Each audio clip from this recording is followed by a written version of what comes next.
Hey everyone, happy Thursday, December 6th. It's about 10:15 in the morning on the West Coast, and it's time for another market update. It was an interesting week. There was a bunch of, economic policy drama over tariffs, but then we also got inflation data, and this is jobs week, which is, we know the Fed's paying very, very close attention to inflation and jobs as they, make their decisions on, future rate cuts and whatnot. So, getting right into it, like I mentioned, going back to last Friday, we got the December PCE inflation report. And it came in basically as expected. A little bit of gains, but not too bad. So let's take a closer look. As I said, this is the PCE report. This is the Fed's favorite form of inflation. Take a look at. Headline number was up 0.3% month over month, as expected. That brings the headline year over year to 2.6%. And then the core, which takes out food and energy costs, was up 0.2%. And that brings the core number to 2.8% year over year. Keep in mind, the Fed has said that they want this core number in PCE to get close or to 2%. So 2.8%, we're still quite a bit above that. But if you look at the annualized core rate, so just take a 12-month average is 2.8, the 6-month average is 2.3. That's a lot better. And then last 3 months, we're down to 2.1. So a lot closer to that 2% rate that they're targeting. So hopefully the Fed is paying close attention to that and seeing that things are treading in the right direction.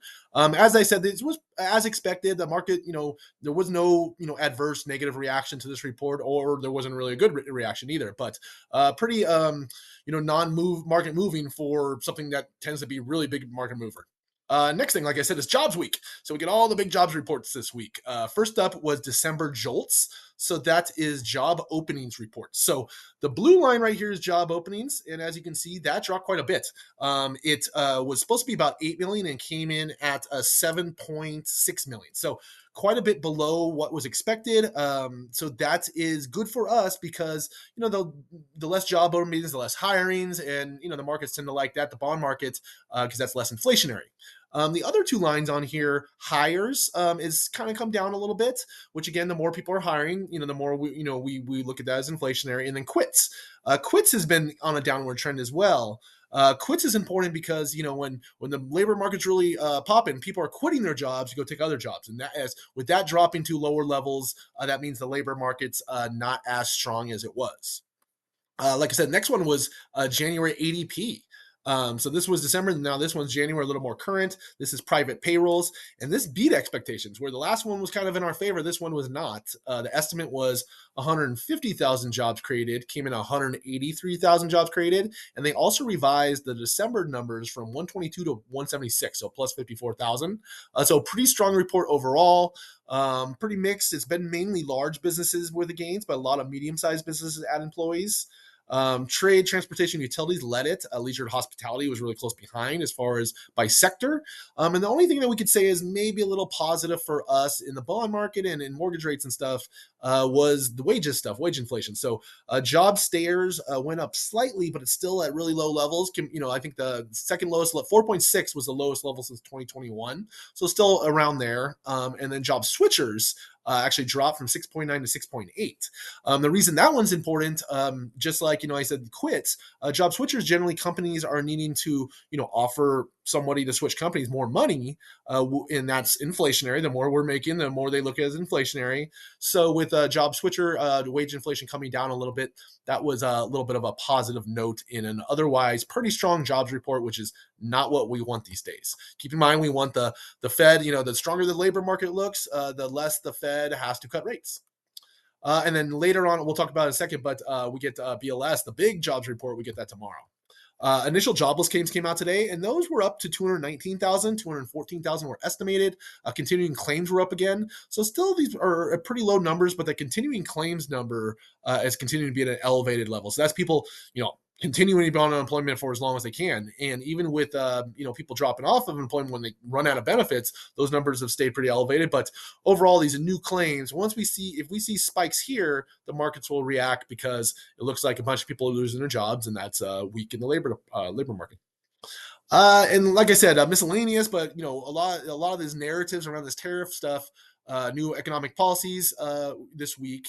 As we've talked about before, traditionally, historically, tariffs are considered inflationary. There was a lot of concern in the markets what would happen when President Trump took office, and if you would enact tariffs.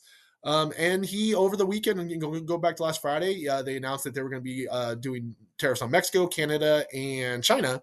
And markets kind of reacted over the weekend. I know, crypto got hit pretty hard. And then earlier this week, when they did enact them early in the morning, like I said, generally we were thinking this is inflationary, so not necessarily good for mortgage rates or mortgage bonds. But the initial reaction was actually a little bit of flight to safety. The stock market didn't have fun with it. Crypto didn't have fun, but there was a flight to safety, some movement into mortgage bonds and U.S. Treasuries, which helps us. Partly, the way they were looking at it, I think, was it wouldn't be inflationary. It would be slow down our economy. It would hurt trade, slow down our economy, slow down the GDP. If our economy's not doing well as well, then that's not inflationary. So it was interesting how the markets reacted, and then as soon as as soon as Canada and Mexico made deals with President Trump, we actually lost some ground. So when the tariff drama kind of eased up a little bit, is kind of actually when we saw rates pop up a little bit again that day. So overall, like we've talked about before, I'm not gonna tariffs. You kind of have to enact them and see what happens. Like I said, a normal historically those are inflationary, which we wouldn't want, but we're living in kind of unusual times. Things that normal or historically would work out a certain way really haven't been going that way over the last couple of years. So we'll have to keep an eye on it because this economic policy is going to obviously affect what the Fed does, and we want them to cut rates and we want mortgage rates to come down. So where does that leave us? So last week we were at 7.05. Today we were at 7%. It actually dropped down to 6.99 yesterday and popped up a little bit to 7. It was nice to see a 6 for a second. But good to see we're making a little tiny bit of progress. But until we get inflation under control, until we see some real weakness in the job markets, we're probably going to stay closer to the 7 number. So important dates, like I mentioned, tomorrow we get the BLS jobs reports. That's the big one. It'll be interesting to see how that comes out, especially with that ADP job report coming in strong. So we'll have to keep a very close eye on that one. And then next week we get the first a look at January's inflation and CPI, and then we'll get another PCE report at the end of February, and then probably we get another BLS jobs report in between here, and then the Fed's next meeting, which is going to be March 19th. Where right now the markets are saying there's an 85% chance they'll continue pausing rates and a 15% chance they'll cut. So unless we see some change in data, unless something happens, economic policy then that makes the Fed change their minds. Right now it's looking like rates will stay where they're at their next meeting. So if anybody needs anything at all, please don't hesitate to reach out. Otherwise, have a great week, everybody. Thanks a lot.